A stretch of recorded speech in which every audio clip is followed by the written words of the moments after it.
Pakistan showbiz industry की मारूफ अदाकारा सबीना फारूक ने भारतीय मीडिया के रवैये पर शदीद तनकीद की है और कहा कि भारतीय मीडिया को नफरत फैलाने से गुरेज करना चाहिए। अदाकारा ने इंस्टाग्राम पर एक स्टोरी शेयर की जिसमें उन्होंने पहलगाम में होने वाले हालिया हमले पर भारतीय मीडिया की जानिब से किए गए तबसरों पर रद्द-ए-अमल जाहिर किया है। सबीना फारूक ने अपनी स्टोरी में लिखा कि खुदारा चाहे वो फलस्तीन हो या पहलगाम, दोनों जगह घरों के उजड़ने और अपनों के बिछड़ने का दर्द यकसा है। जो चले गए वो भी मर गए और जो पीछे रह गए हैं वो हर रोज मर रहे हैं। सबीना फारूक ने अपने पैगाम में मजीद कहा कि हम उन लोगों की तकालीफ का सही तौर पर अंदाजा नहीं लगा सकते जिन्हें इस दर्द का सामना है। उन्होंने पाकिस्तानी सोशल मीडिया सारिफीन से अपील की है कि हर मौजू या मसले का मजाक ना उड़ाएं और कोई भी सूरत हाल हो उस एहसास और हमदर्दी का मुजाहरा करें। अदाकारा ने भारतीय मीडिया पर इल्जाम आयद किया कि वो लोगों के जहनों को मुतासिर कर रहा है और नफरत फैलाने की कोशिश कर रहा है। उन्होंने अपने पैगाम में कहा कि भारतीय मीडिया नफरत ना फैलाए, लोगों का ब्रेन वॉश ना करे और थोड़ी जिम्मेदारी का मुजाहरा करे।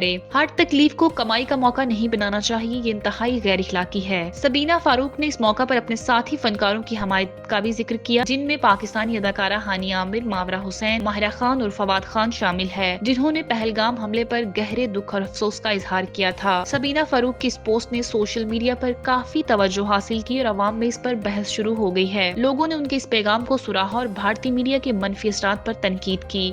इसके अलावा इस वाक़े के बाद दीगर पाकिस्तानी अदाकारों ने भी अपनी आवाज उठाई और आलमी सतह पर अमन और मोहब्बत के पैगाम दिए।